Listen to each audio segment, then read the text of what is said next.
Starting. I started. We're live. Yay, we're live. And Rob's going to sing the intro. No, I've got the intro set up on my iPhone. I just need to test the sound and tell me if it's too loud or not. Okay. Hold on. Since we're in pre-show, you can do that. Yay. And since I don't have the beer in my hand. There you go. Ready? Sure. I'd rather have lager than light. I'll take a strong stout over strong. sounds okay here. Yep. Okay. Excellent. I'm going to go grab the beer. Should have done that first. What style is this beer? Pay-Rye-Ot. Pale ale. Okay. Oh, sorry. Yeah, that's what you're asking. Yeah, it's Pay-Rye-Ot is the name. And it's a pale ale brewed with rye and apples because that's what they had back in the day. Or that's the marketing. That's the marketing spiel. Are they doing like frontier style beer? Yeah, I think it's a revolutionary Mm-hmm. thing.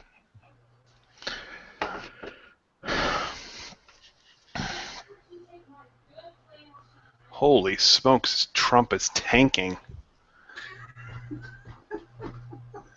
Keith is buffering.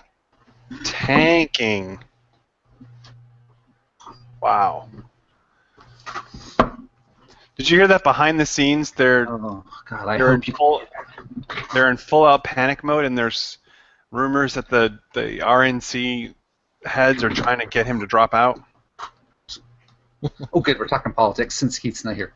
Yeah. It's unbelievable. All right. We should probably actually start the show. No, we can't. We gotta wait for the Keith boy. Keeper. No, he wasn't going to join, was he? He says he's buffering. He said he was coming. He just think it looks like he just added it to Alpha Geek, so he should be joining I shortly. think that's all he was doing. I don't think he's joining. Aw. You won't get to talk about his Olympic memories. I like Jeremy's idea for the game. We should talk about that. I got a mission. Jeremy's idea for the game. My Summer Games game. Summer of Darkness. Oh, I didn't look at this yet. Summer.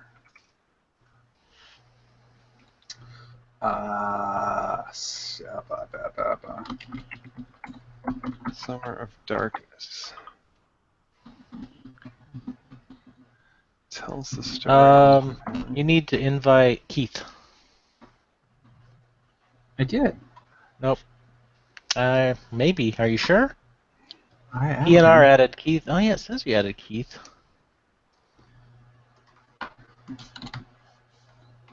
I added Keith via his, Wolfman. Yeah.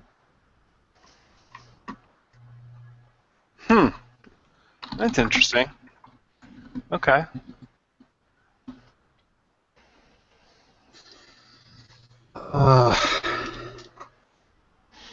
Ooh, what's so good about the Amazon Prime iPad app? I can't wait to hear. Oh, somebody added to the document. Yeah. Thanks, a yacht. Ha ha ha. Ba-dun-dun. Jokes. Oh wait, You know what? He sucks. No, you suck. You suck. He sucks. He always tells me about not being prepared for stuff, and here he is. Here he is. If you're listening to this, Keith, you're not prepared. Well, he can tell you about not being prepared because he knows it firsthand. Yeah, he's never prepared. He All says, right, so "Don't wait for me." I gotcha. I can't. All right, I got it. Good. Let's go. All right, we can start. Get us going. We're gonna do the cold open. No PNR show. Ba-doo-ba-doo. Oh, don't I have to say something like Yeah. PNR show season 3 episode 20. Yeah, Pay-Rye-Ot. Okay. Yeah, I got it. All right, you ready? Moment of Zen. Pie of No Return Show, Season 3, Episode 20, Pay-Rye-Ot.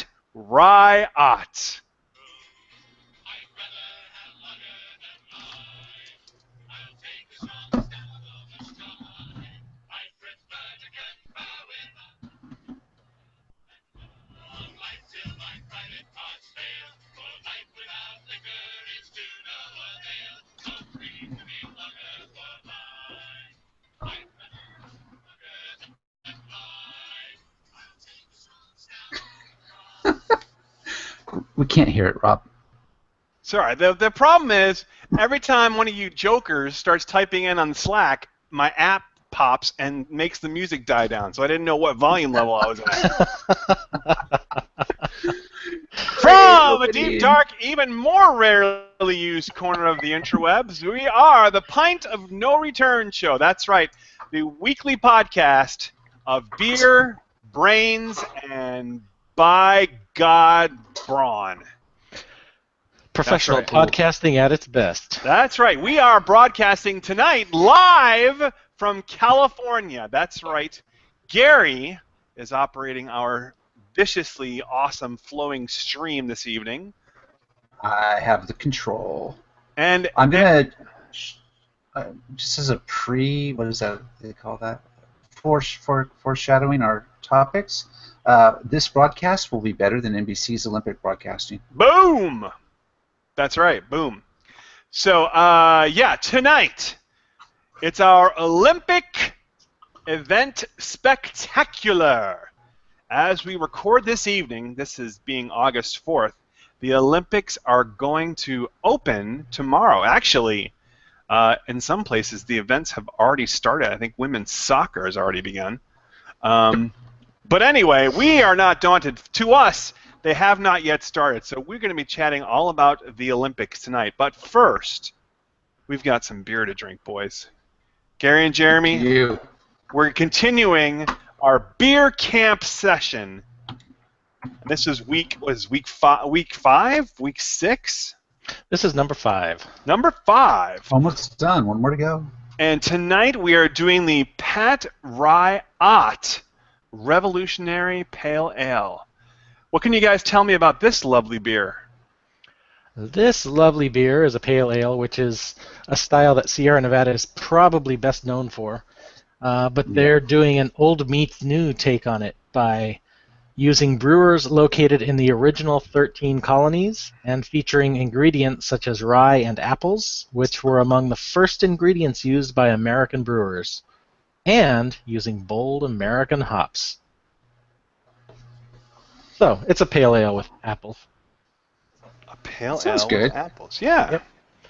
Could be good. It's Sierra Nevada Stouts Brewing, which I'm not familiar with, Trillium, Dogfish Head, Devil's Backbone, and Lawson's Finest Liquids, which makes amazing beers. So, correct me if I'm wrong, but pale ale is not often brewed with apples. No. Usually cider's brewed with apples.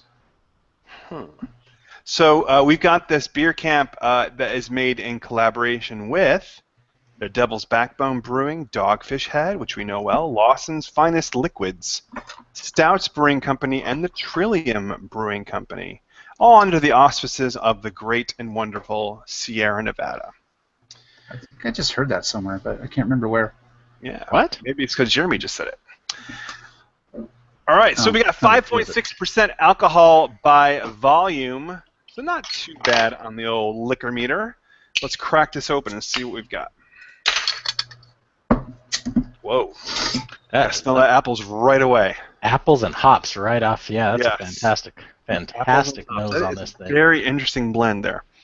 It's really light. And again, I've used this term before. It smells sweet. Yeah.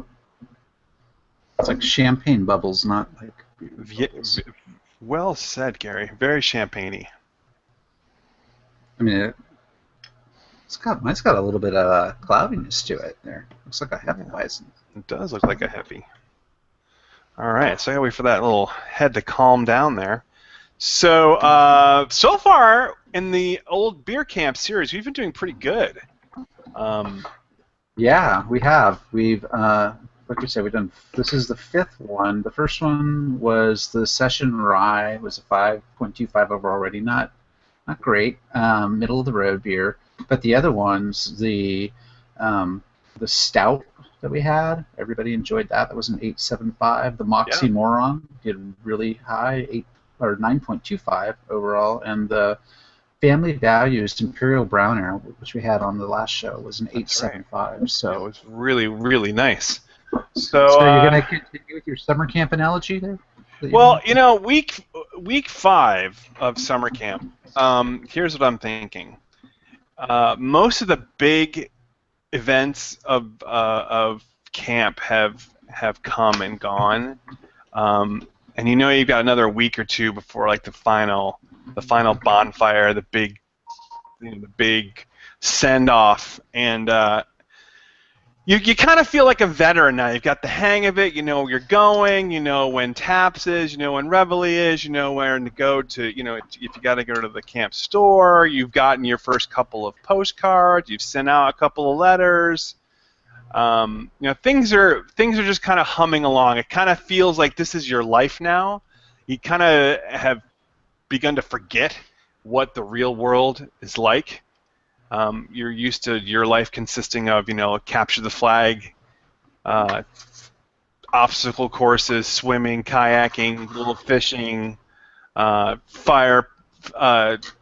fireside at night, ghost stories, laughing until like 2 in the morning. So it's just kind of you've launched an alternate plane of existence basically.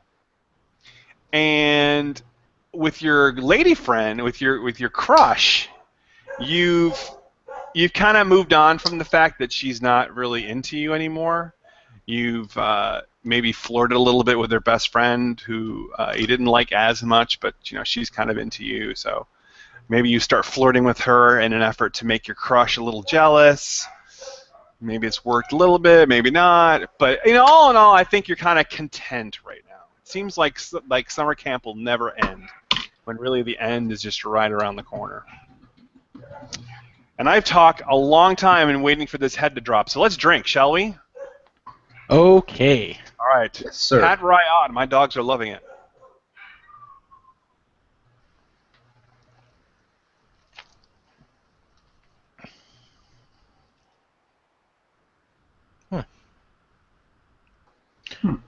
Wow, that's a beer.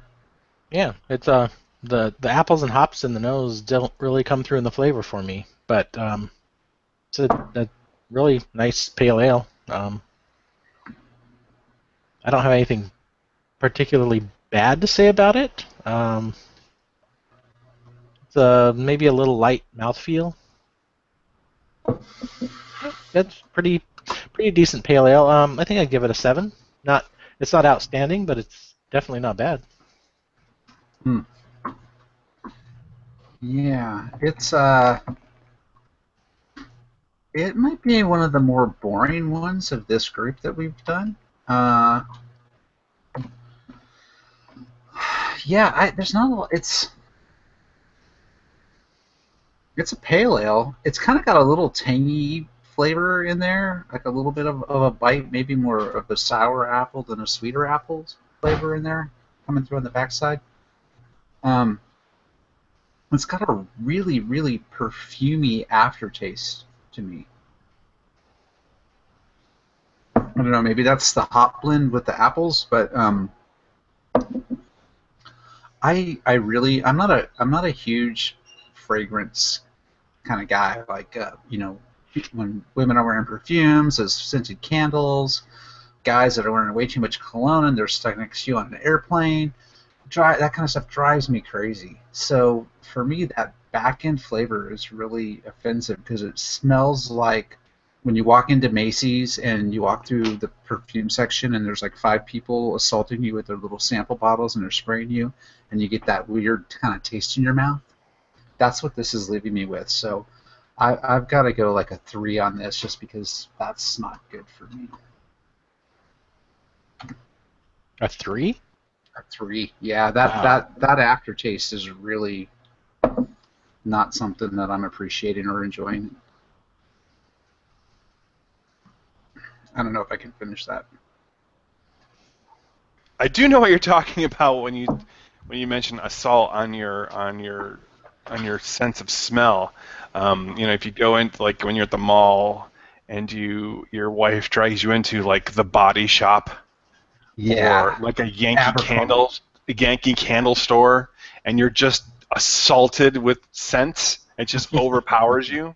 And it's not that you can smell it. You can actually, like, taste it. Yes. Your pound for pound, they say your sense of smell is your most powerful sense that you have. It's your most powerful sense in terms of recalling memory, and a host of other things, but it's a really, really powerful thing. So when something's either really pleasing or really offensive to your sense of smell, it definitely impacts your emotional experience or your reaction to something. You know, I kind of fall in a little bit in the middle with you two. This is a really strange beer for me, actually. I drink and I drink it and it has that definitely that floral hop. You taste it and you start feeling it come through, and then all of a sudden the finish that you're used to with that floral hop just stops, and it doesn't carry through into the aftertaste. It's really strange. And in the meantime, I do get that sour apple that Gary's talking about, and it's almost, to me, the sensation is that the apple almost cuts off the end bit of that floral hop, and the sour apple kind of carries through the rest of the taste of the beer. It's really interesting, and I don't quite know what to make of it. It's well documented that I'm not a fan of that floral hop taste, and I am a fan of apples. So I kind of like it, but I'm puzzled. This beer puzzles me, but I won't say it puzzles me to the extent that it's bad. I will give this a 6. It's okay. It's not bad. I'm just not quite sure what it is and what it wants to be. Well, that helped its rating. We don't know what Sure. Keith's doing because Keith's kind of like checked out. He's too busy downloading God knows what onto his phone, and his internet's not working. So Porn. he's gonna have to do a makeup next week. So Just that's going with porn. Yeah, 1. For us three, that gives it a 5.33. So it's not the lowest rated of the beers, unless Keith comes in below a 6. It's gonna be the second lowest of the series. So Oh yeah, and I would not even presume to speak for him of what he would give this. So I have no concept of that. Hard to guess because it's a unique beer. it's been said that he and I share a brain, but sometimes those two halves don't speak to each other. So. Who knows? It'll have to remain forever a mystery, or at least a mystery until next week. But Beer salts. Beer salt. I mean, I wouldn't. I don't know. Gary, I guess, with him giving it a 3, kind of gives it a miss. But I don't think that Jeremy and I are. We don't hate it. No, not at all. It's I mean, 7's pretty good. pale. Actually. It's pale ale-ish, and I like pale ales. Not one of my favorite pale ales. It's I sort do get of to what like, you're saying. I do get what you're saying, Gary, when you say it just kind of sits there. It's yeah, it's like I took a bite out of the soap and didn't realize it until I swallowed it, and then I get this flavor. Okay, well that might be a little bit more. And that is a Rob review right there. No. Wow. I put some lime beer salts in this, and I'm gonna see how that helps. Let me just say to some of the folks out there, you have to look at this. Look at this as a glass half full. You've just experienced a review session of a hoppy beer that Gary didn't like and I kind of liked. That's a rare thing. I think the Zika virus has infected us. Zika virus. Good. Whoa. You got the Zika back east? I'm not east. I'm south. No, I think Gary was back east. Aren't you back Oh, east? in the Beamer. I was. Beamer. I was. Well, Hey, while you were in Baltimore, Gary, how many times did people call you Han? on. Hun, they Or always Hun. call people Hun, yeah. Hun. None. I was at work. Although I did go to Cracker Barrel for breakfast 2 days in a row, which I Ooh, I'm love. sorry. Oh. I love Cracker Barrel for breakfast. It's just great. And I think the waitresses might have called me hun there. Oh, but you didn't take. Yeah. So in Baltimore, their thing is to call people hun, and it's not even hun. It's like han, ha han. Yeah, Very I weird. didn't get that. So Yeah. no, sorry. I was only Anyway. there for whatever. Well, that's our To the Pint segment, and we'll keep drinking and sipping on this beer, but for now, we've got to get to some topics. It's time for Pint Taken. Oh, crap, there's an ad. Shit. I had music ready to go. You would think that I had prepared this video, but stupid YouTube has an ad. All right, here we go.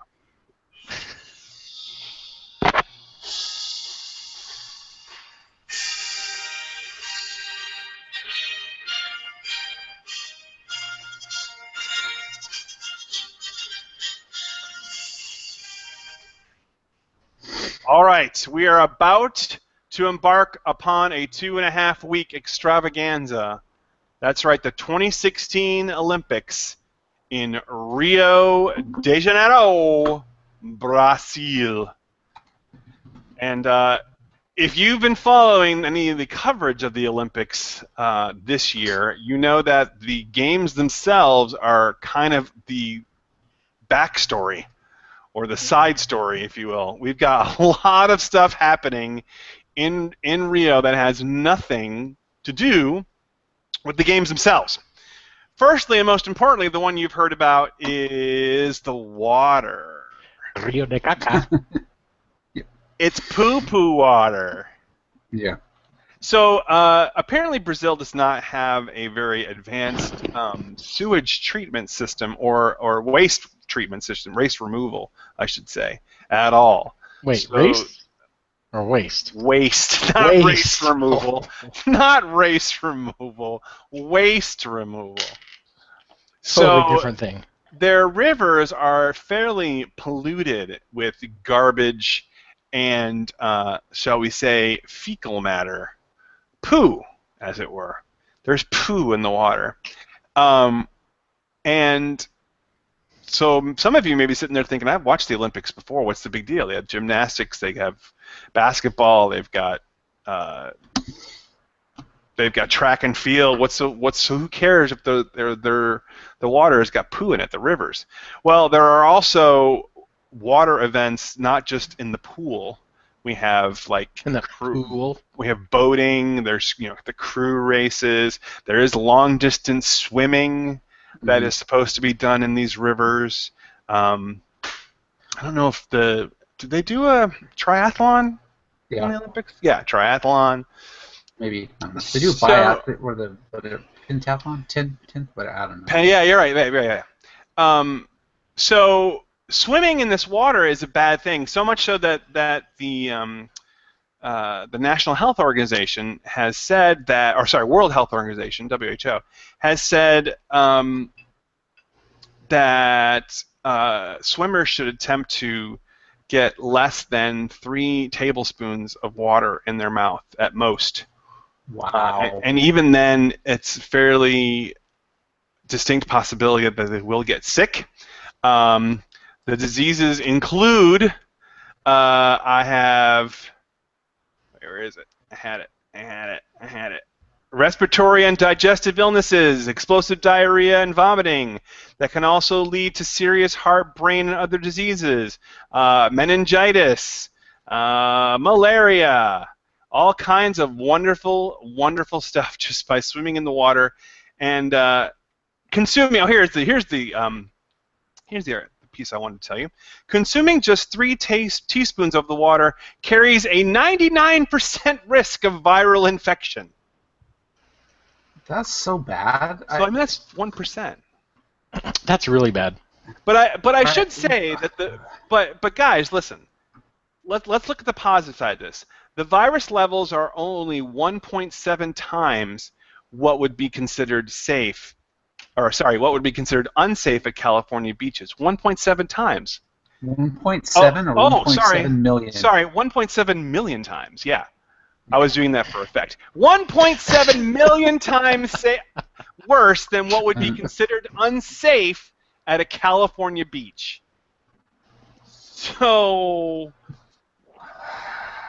yeah, they took samples of the water last year, and they were roughly equivalent to that you would see in raw sewage. So I don't understand That's how the IOC is letting the Olympics continue with that kind of risk. Well, first of all, you have to remember that the IOC is a completely corrupt organization. Oh, okay. Now I understand. Got it's it. like FIFA. Yeah, But with more poop. right. Yeah. More than half of So- everything flushed by Rio's 6.3 million inhabitants flows directly into its waterways. That's wow. I would say if I was an Olympic athlete that was having to compete, not in a pool, but in that environment, I would seriously consider not doing it. Just say no. I'm not. Sorry. I mean, you're more like you're almost guaranteed to get some kind of serious illness out of that. But I mean, consider this. I mean, some of these guys have been training for decades to come into a situation like this. Yeah, but those are diseases that will potentially affect you the rest of your life. Yeah, those are like career-ending diseases in some of those cases. Life-ending diseases in some cases. Yeah. Well, but even if it's not life-ending, I mean, their ability to compete as athletes at that level could be done just because they swam in, a septic tank. Yeah. Yeah, Michael Phelps himself was saying that he coached a young lady at the Pan Am Games in Rio, and she came back from those games, and she's been sick with the rest of her life with Crohn's disease that she got diagnosed with. And Crohn's disease is just That's a serious. nasty. It's serious, but it's also just, I mean, your life is... Your life is over as you knew it. It's not good. I mean, you may not die from Crohn's disease, but it's unpleasant. So in the meantime, we've known this. How long have we known that the games are going to be in Rio? It was 10 years, right? A long time. It's been a long time. A Remember very long when they were bidding for these games that Chicago was trying to really hard to get them. The Oprah Winfrey was rolling out stuff to try to convince the IOC to go to Chicago, and instead Rio got it. But even back then, we knew that there was a problem. And this is even touching the iceberg of problems with the building of their venues, the misuse or downright embezzlement of funds. Yeah, and the Zika virus. Let's not forget that the Zika virus is down there now. Yay!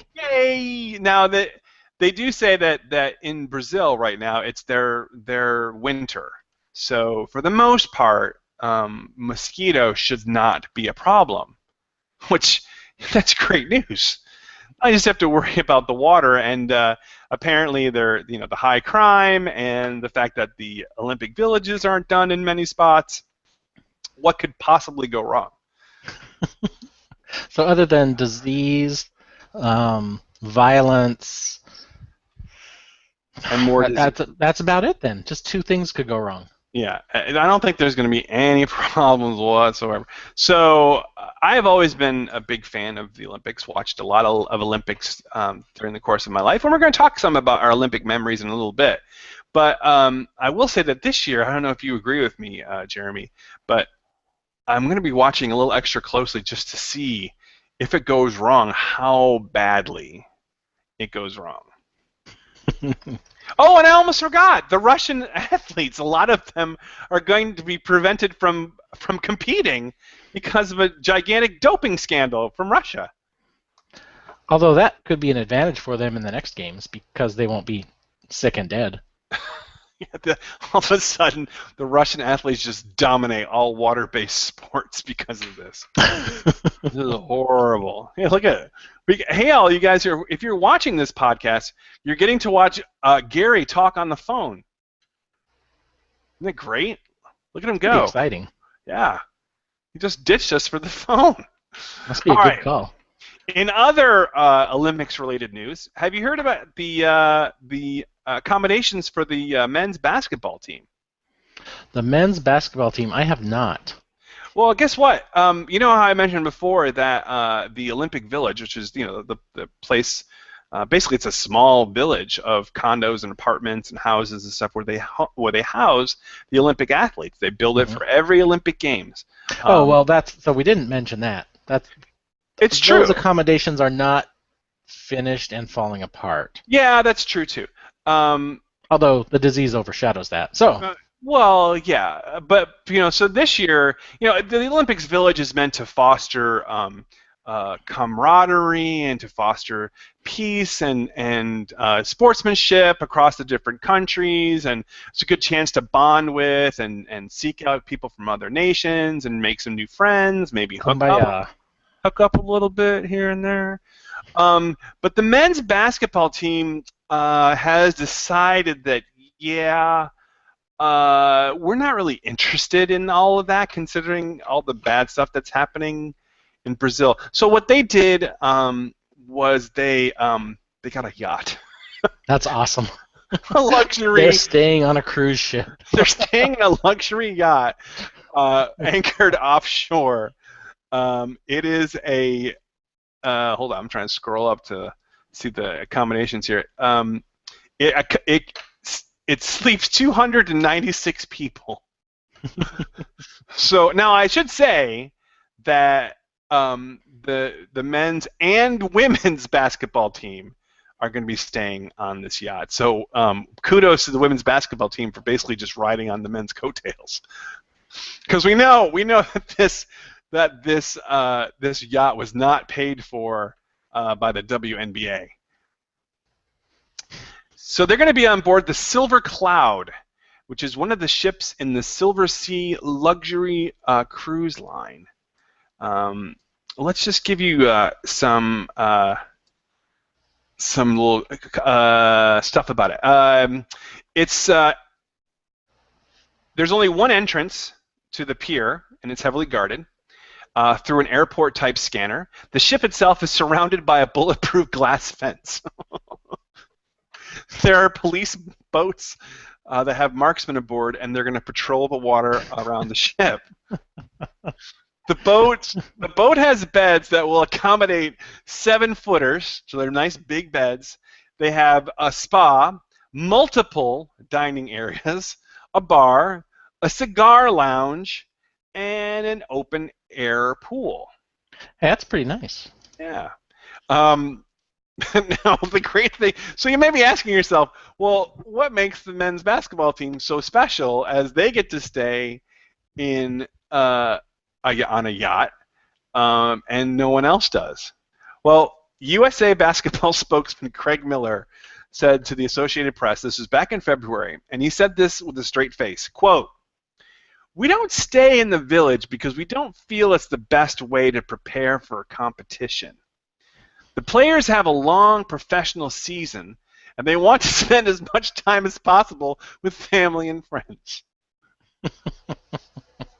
Now, in their defense, this isn't the first time they've done this. They stayed aboard the Queen Mary II in Athens in 2004. But that was the year that they lost in the, I guess, the quarterfinals and came home with just a bronze medal. So although that's not terrible. It's not terrible. It's interesting that this. So if you want to have the experience of being a basketball player, you can take a cruise on this boat. Yeah. It's not exclusive to the U.S. basketball. No, it's part of a luxury cruise line, and only you can hop on there for an entire week for only about $13,000 a person. Yeah. Right. It's not horrible. I mean, you're on the boat with like 300 other people, but it's nice. Yeah. They have an open air pool. Right. So I mean, the men's basketball team has such stars on it: Kevin Durant, LeBron James, a couple of other really well-known NBA players. But not all members of the NBA are from America. In fact, there are some NBA stars that play for other countries, like Tony Parker, for example, plays for France. Andrew Isn't Bogut. he Spider-Man? Yes, Peter Parker. Oh, Peter Parker. It's Tony Parker. Andrew Bogut, who he plays for the Australian national team, and he also is an NBA player. Australia did not pony up the dough for a yacht, so they're staying in the Olympic Village. So he actually recently tweeted a picture of himself assembling a shower curtain in the Olympic Village with the caption #IOC luxury lodging, putting together a shower curtain so he can shower and not flood the place. So, I mean, I don't know if putting together a shower curtain helps you prepare for the competition, but clearly the U.S. men's basketball team and the women will not have to worry about that. So, and we got a link in the show notes of a picture of this boat. It's pretty big for nice. only 300 people. It's pretty big. I don't know how they're going to be getting in and off the boat and over to the Olympic venues. Like if they're going to be helicoptered over, if they take a tender, or whatever. I'm sure guarded by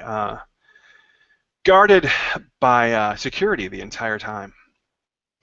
But that should be fun to watch coming in off the yacht. I actually didn't know that they used the yachts in previous Olympics. It's kind of funny. Yeah, I didn't realize that either. Yeah. Sorry for being on mute and jumping out there. That's all right. We were watching, like, for about a good 15, 20 seconds, Gary. We watched you talking on the phone. It was great.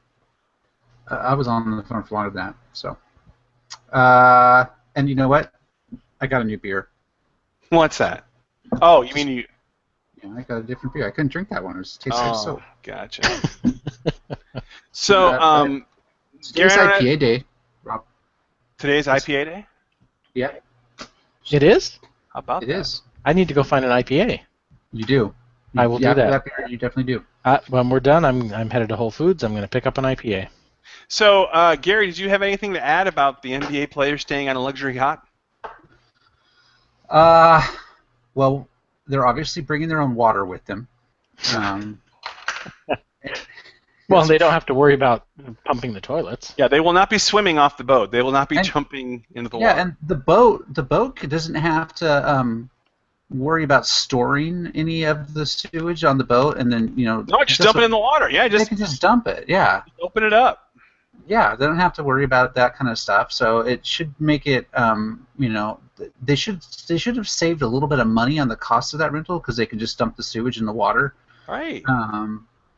So yeah, on one hand, I can't blame them because of the security concerns and the health concerns and other things around the Olympics. And I understand those reasons, but on the other side of it, it's like the vast majority, I would probably say 98, 99% of the athletes going there didn't have any option like that, and I think it's a little bit elitist of them to do that.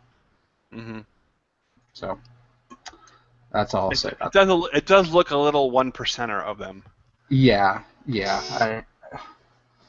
But given the same situation, I could see doing it. I mean, just because. I mean, the Rio police have said they can't provide adequate security, and obviously we've talked about other issues. So, given those things and the public nature of those players' lives, I would say they were probably a little bit more at risk from a security perspective than your average. Well, yeah, and let's face facts that these last 6 months or a year or so, security concerns at public places is a really very touchy, dicey issue. So, yeah. Well, I'm sure security. I'm sure.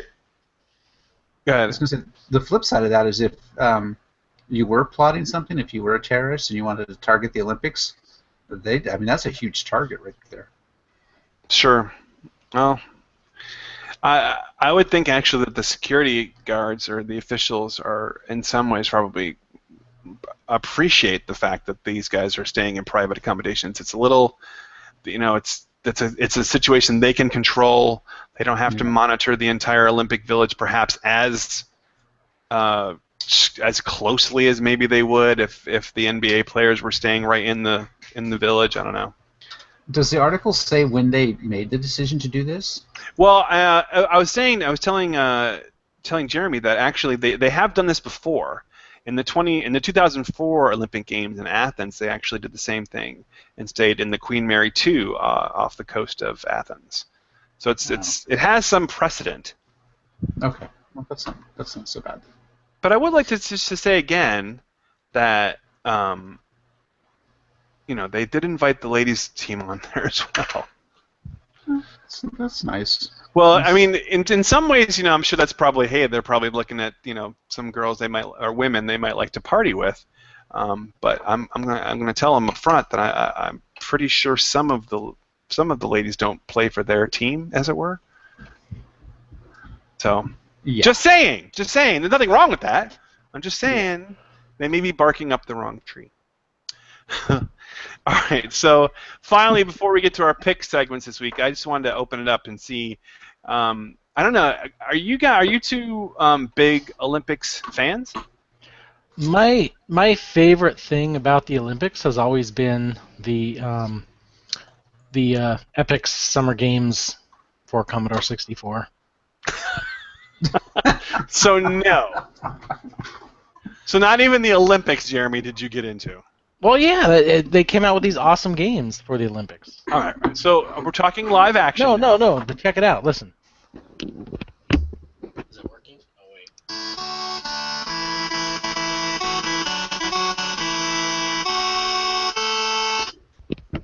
Yeah. That's great. Is that awesome? That's fantastic. That's awesome. You can. There's a whole. Okay, this will be in the show notes. There's a video on YouTube of somebody playing summer games on the Commodore 64. So we'll go ahead and add that to the show notes. Yeah. See if you can find a Twitch channel for that one. Probably. All right. So, Gary, how about you? Are you an Olympics guy?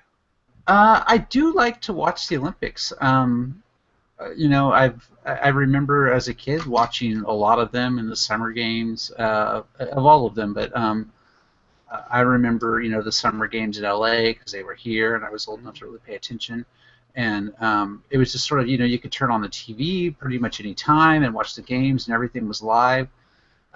Since NBC has started doing their stuff with their broadcasting the last several games, my enthusiasm for the games has dropped. I would really like to watch the games. I would really like to watch them live and not have to deal with all the crap that NBC does with theirs.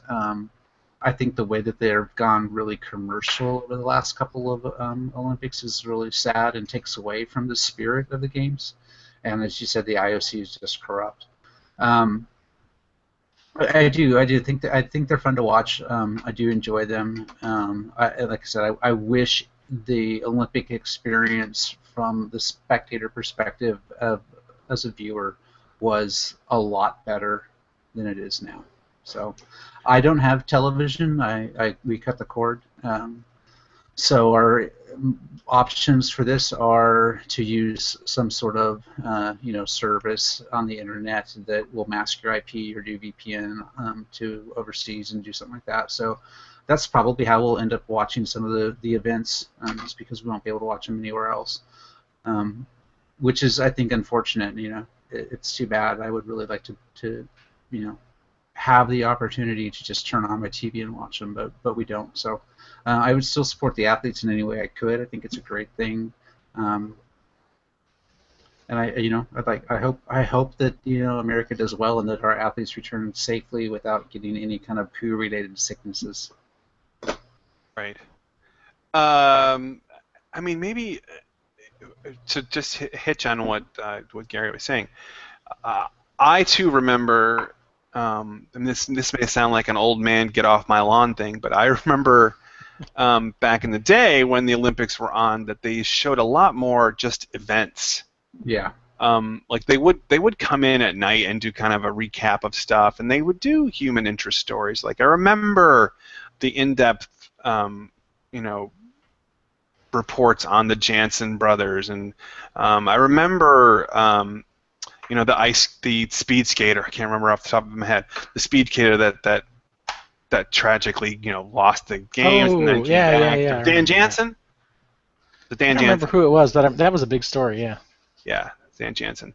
And I of course remember, Mary Lou Retton, and we'll talk about experiences or memories of the Olympics, but in a minute. But yeah, just they used to do a lot more sports, the actual events, and now it's like it's almost like the events themselves are kind of the commercials in between their spots.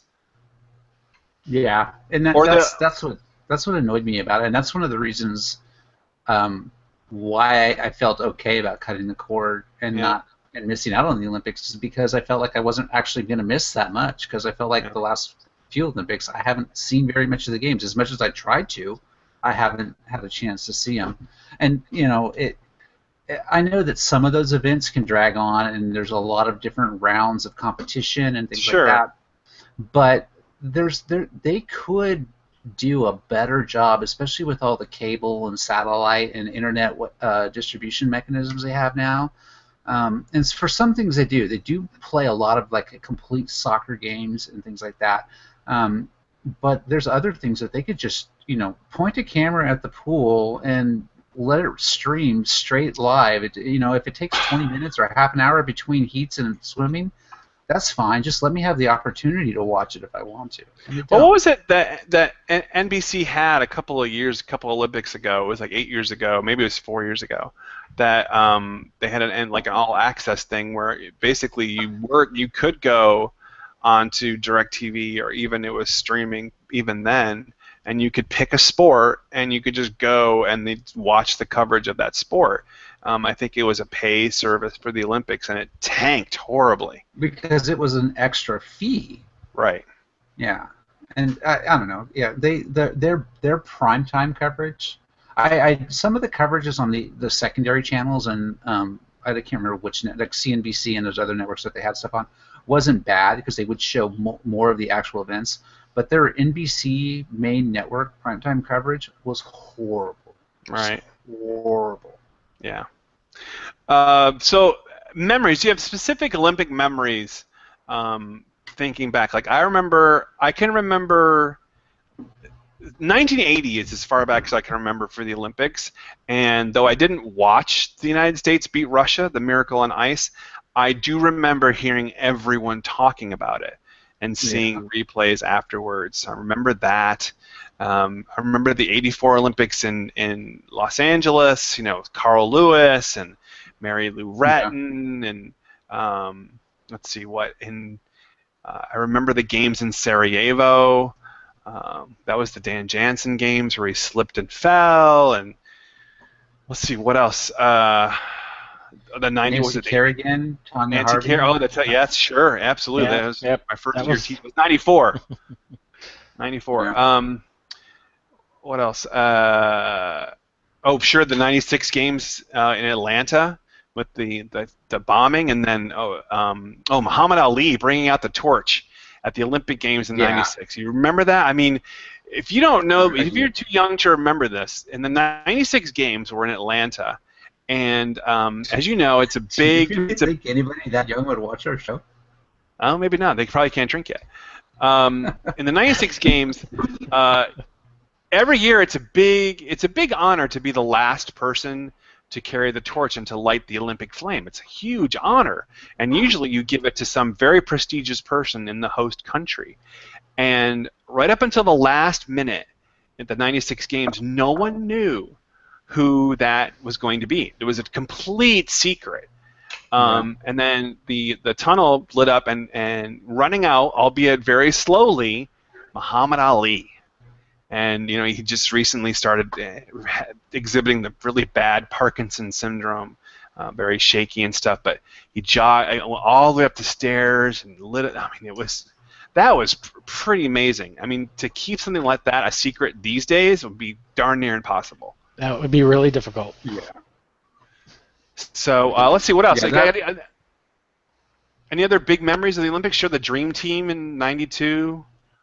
Oh yeah, that was a big deal. That was with Magic Johnson playing. And, right. Yeah. Yeah, because that was right he announced he had AIDS, wasn't it? It was that year, yeah. It was '92. So that was a big deal. That was huge. Sadly enough, and this is I guess one case where marketing worked well. I think it was the E4 games. McDonald's had a game going on with the Right. Olympics. Yep. And when America won, got a medal, you could get certain prizes if you had the right Yes. kind of like a tear off thing off of the Yes. package or whatever. Or Yes. It had the event and the medal for the U.S. And if the U.S. got that medal, you could turn that in for a prize. A free fry or free Big Mac or whatever it was. But there were big prizes too, like in events that we never would hope to win. Yeah, and I just remember having a lot of McDonald's that summer. Yeah. Because it was the games were in the U.S., so the U.S. For whatever reason, the host country always seems to win a lot of events, and the U.S. tends to dominate in a lot of things anyway. There was a lot of things that we won, and to this day, that's going back a while ago. I just remember that game and being so excited to peel off that little thing, and then it just made you want to root for we were rooting for the U.S. athletes anyway, but because you knew that you were going to get a milkshake or a fry or whatever, So yeah, that's we right. had a lot of McDonald's. So yeah, I completely forgot about the Nancy Kerrigan and Tanya Harding thing. Oh my gosh, that was so big back in the day. That was When you look at the newspaper today and you see all the shit, there's the explicit rating, all the shit that's going on in our world today, go back to 1992 and the scandal that was Nancy Kerrigan and Tanya Harding. It dominated everything for months. Oh yeah. And today, it was way before the games. I mean, it was at the national championships. Yeah. Yeah. So national it was championships. Yeah, it was before the internet took off. I mean, the internet was around, but it wasn't like it is now. So you got all your news from the newspaper, the magazines, and your evening, nightly news, and it was a big deal. But these days, I mean, can you imagine this being more than a one-day story, two-day stories tops these days? I mean, the news cycle is so fast now, we get bored of this instantly. I think it would definitely continue because it was an ongoing thing. It was like somebody, whacked Nancy Kerrigan's knee, and is she going to be able to compete? And then it kind of kept going, and you learned more, and you learned that it was actually this whole conspiracy. So I think it would. I think it would last longer. And because it's an Olympic event, and figure skating is huge. I mean, that's like in the Winter Olympics. I would venture that figure skating is probably the most popular Winter Olympic for the Olympics. For the winters, yeah, for sure. Yeah, for the Winter Olympics. So yeah, I think it would definitely catch the same kind of attention now that it did then. Boy, I don't know. We've got a major story talking about Olympians perhaps catching life-threatening illnesses and dying from the water. I mean, sure, it's a story, but I don't think people are really. Okay. You know what it is? The news cycle now is so much faster. Exactly. It took a long time for stuff to play out. Right. Yeah. That event changed the lexicon of our. I mean, we came up with the word galooly, to galooly somebody, to sabotage them. That comes from that stupid event. Yeah. Crazy. Yeah. Any other Olympic memories that strike a chord in your brain?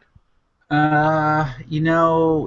been more recent ones in the Winter Games with Shaun White. He's had a sure. That was pretty fun. And Michael Phelps has been the more oh recent my God, story. Sure. And now he's in his fifth games. This is his fifth game, which is just amazing. So he's been around for a while. Yeah. Remember Kerry Strug helping the U.S. team win the Olympic gold on a broken leg? Oh, yeah, the gymnastics. That was huge. What was that, 2000? Yeah. Well, no, it was in the 90s? When was that? I don't remember, but yeah, that was crazy. It must have been in the 90s because Olympics are only every 4 years. So maybe it was the 96 games. Maybe it was 96.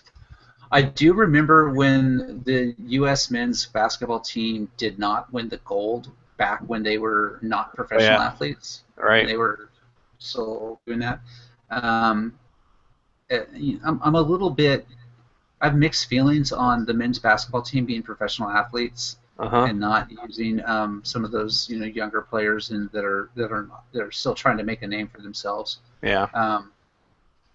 So I remember that. To me, I don't really care that much about basketball in the Olympics anymore because we see these guys play all the time, Yeah, and they're all pros. Same with we hockey. yeah, we know they're going to win. It's like, it's sort of like whatever. I Yeah, did they're playing appreciate it. basketball. I did appreciate it much more when it was just amateurs. Yeah, But of course, it's all about the ad dollars and the revenue, and they're bringing in money. yeah. And other countries were using their professional athletes in Yeah. basketball, and so that's part of the reason America changed. But yeah, I remember it was a really big deal, and it was a little sad, but still, those were they were still the American basketball team always did amazingly well considering the competition that they're going up and considering the age and experience of those players. Right. Because Right. they were college players, but still, you're still fairly immature when you out of college and you're in your early 20s. So it's kind of changed the scope of that. So. Yeah. So you want to feel old? That Carrie Strug, that was the '96 Olympic Games. Carrie Strug is 38 years old now. There's a movie that I saw previews for. I don't remember, can't remember the name of it, but it has to do with an Olympic gymnast who. God, I'm gonna have to rent that and watch it because now that the Olympics are on, I gotta find it. I'm totally blanking on the name of it. It was not like a popular movie at the theaters. It might have been a Netflix or Amazon original or something like that. But I'm now gonna go watch it just because of the Olympic gymnast? Yeah, it was like an Olympic gymnast that got like a bronze medal or something like that when she was young, and she kind of rode the fame as her whole career. And then she ends up being a coach for an up-and-coming gymnast. Mm-hmm. And the one that's the older one is just completely self-absorbed. I can't remember the name, but I'll find it. Next show. I do really want to see. I've been meaning to see this for a long time. That Foxcatcher movie, which is about the men's wrestling team and the DuPont scandal back in '92. Where he shot one of the really well-known wrestling brothers. Yeah. That had Steve Carell in it. It was supposed to be an amazing movie. I really want to see that one. Yep. All right, so blathering. Anyway, so Olympics in Rio definitely should be watched, if not for the excitement of the sports and the games themselves, but to see if they make it through. Yeah. So do you have any guesses? Do you have any big guesses as to who's going to carry the Olympic torch in Rio? Yeah. My money is on. I say Pele. I would say the president. What's her name? President of Brazil. Yeah. That they tried to oust from office and they couldn't kick her out. There was a whole big deal about that a few months back. I thought that was Venezuela. No, Brazil's had some seriously political issues. Oh yeah, I'm sure. My vote is Pele, though. My vote is somebody dressed up as a mosquito as Zika. That should be the mascot. Zika. The Olympics brought to you by Zika. With a little tiny head. I shouldn't joke about that. That's horrible. All right. So anyway, we're going to wrap up our topic segments. Head right into our half pint. No music required because I don't have to wait through another ad. But this is our topic segment where we have apps, movies, TV shows, anything music that we want to pass on to you, think you should give a try this week. It all goes into our half pint segments. Each of our boys has a pick or two. If you got 2 picks, you probably could let them fly because Keith's not here. Jeremy, what is your pick for this week's half pint? My pick is an app for, I believe it's only for iPad. iPad, iPhone. It's called Summer of Darkness. This is, long description. In the summer of 1816, so 200 years ago, volcanoes erupted all over the earth. There was no internet. News services weren't exactly fast and reliable.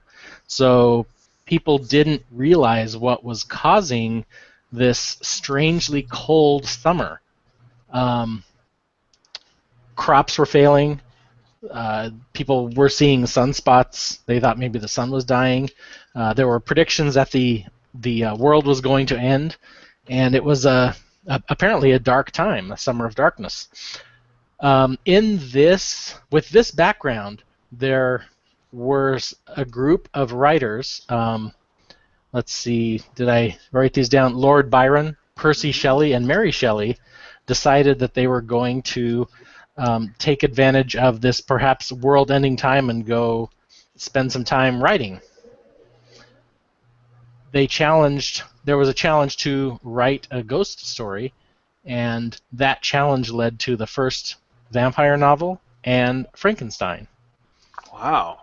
So to mark this 200th anniversary of the Summer of Darkness, there's this app, and it chronicles their adventure during the summer in real time. So events that happened on August 4th are available in the app on August 4th. And it uses their diaries, their letters, to tell the story of what happened and leading up to the writing of Frankenstein. It's really an awesome concept, like a relive history a day at a time in real time. That's cool. Very neat concept.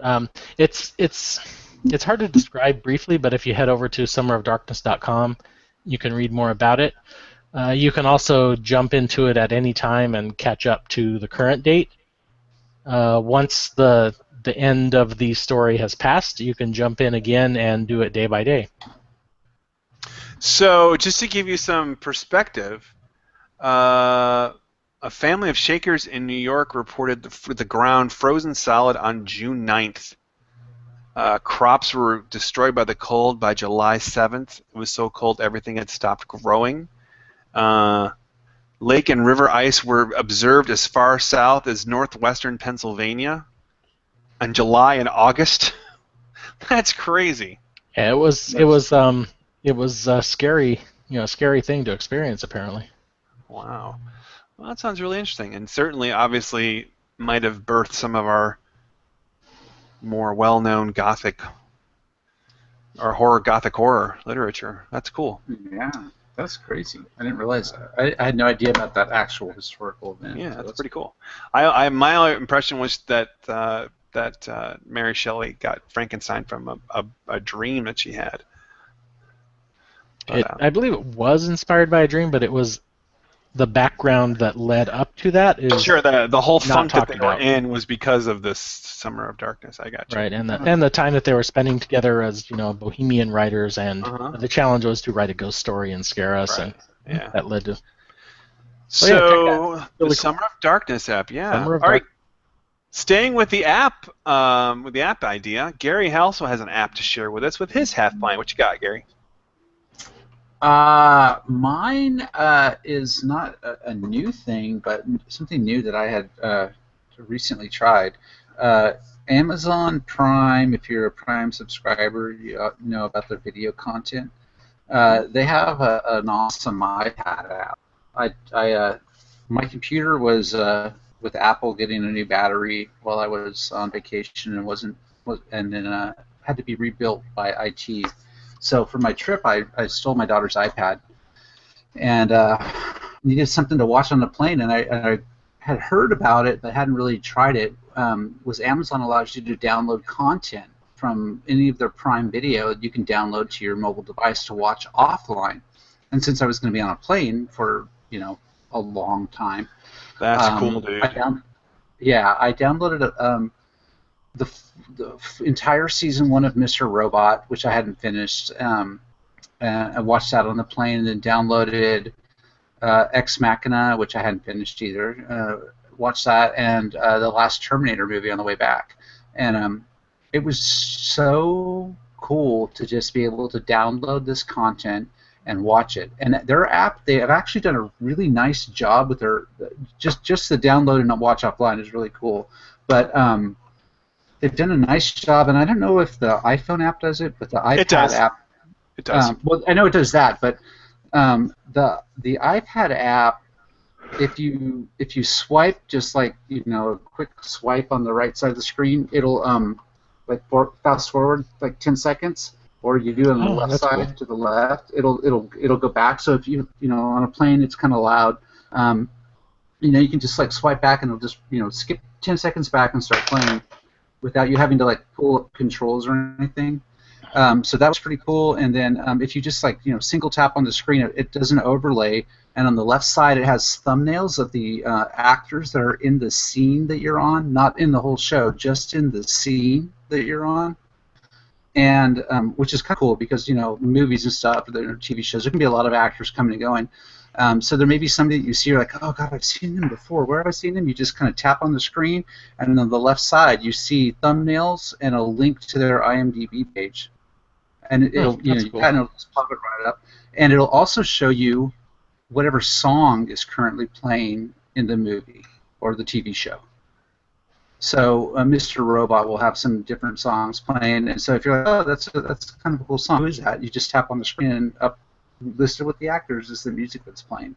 So I don't know how they got that metadata into there. Somebody had to go through and scene by scene say what song, what actor, and all that kind of stuff.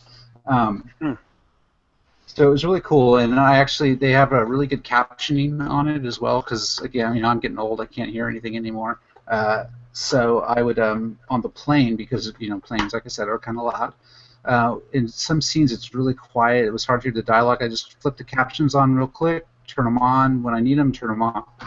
It was just a really good viewing experience on a mobile device. I thought Amazon did a really nice job with the mobile app and thought about a lot of good things. So Cool.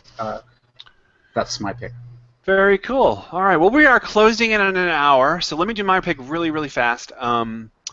We are absolutely loving the crap out of Stranger Things. I watched like the first 3 episodes on my own, and then I told my wife, hey, you got to watch this. The show is amazing. And she says, well, that's interesting because I have an amazing show for you, too, that you need to watch. So we both kind of traded episodes. We watched the first episode of Stranger Things, to which she was instantly hooked. And we're at episode 6 right now, I think. And then I watched hers, which was a show I was mildly interested in, but didn't give it the time of day, really. And that's Wayward Pines, which is based on a book series that my wife has read, and it's produced by M. Night Shyamalan, and it's on Fox, but we're watching it via Hulu.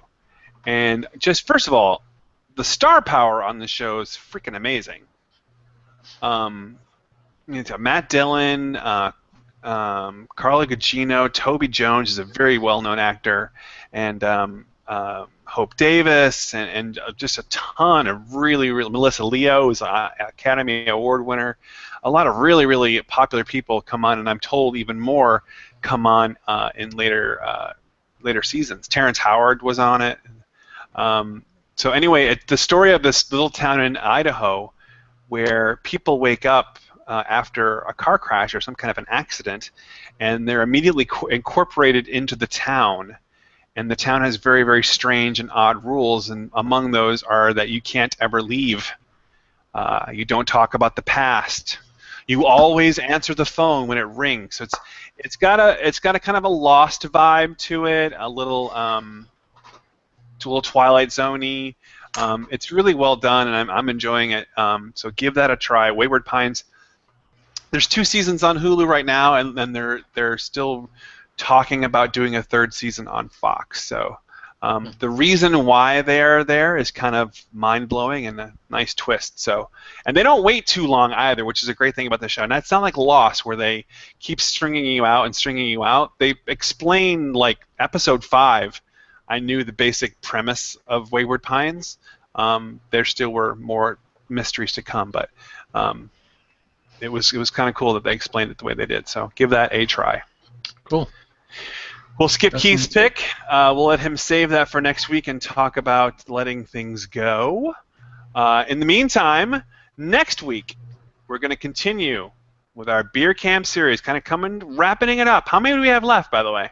1 left. 1. So next week is the end of beer camp, and it's the sweet Sunny South Southern Table Beer. We're going to tackle that next week, and hopefully Keith will also try the pale ale that we did tonight. So, guys, any closing thoughts on our Olympic extravaganza? I'm looking forward to hearing how the opening ceremonies go. Yeah. Those are always... I always look forward to those because it's either going to be really awesome or just like, what was that? What were they thinking? What the what? Yeah. Jeremy, how about you? I didn't hear the question because my internet connection cut out. Oh, how about that? Any final thoughts on our Olympic extravaganza? I am looking forward to the comeback of an 8-bit Summer Games.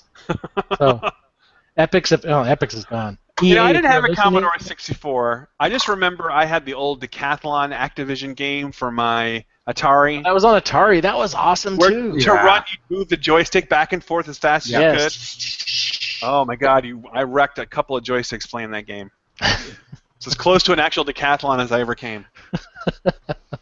So, yeah, I'll be watching the Olympics to see how much of a train wreck it is, but also to root on our American athletes. So, I might watch the opening ceremonies somehow or other because Melissa loves that stuff. So Tomorrow night.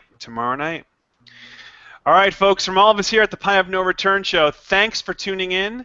You can check us out at pnrshow.com, pnrshow@gmail.com, or at our various Twitter addresses, which you can find on our site. Thanks to the Poxy Boggers for the use of their theme song, which we're going to leave you with right now. Have a good night. I'd rather have lager than life. I'll take a strong stout over strife. I prefer to confer with a half pint of ale and live a long life till my private parts fail. For life without liquor is to no avail. So bring me lager for mine. I'd rather have lager. See ya!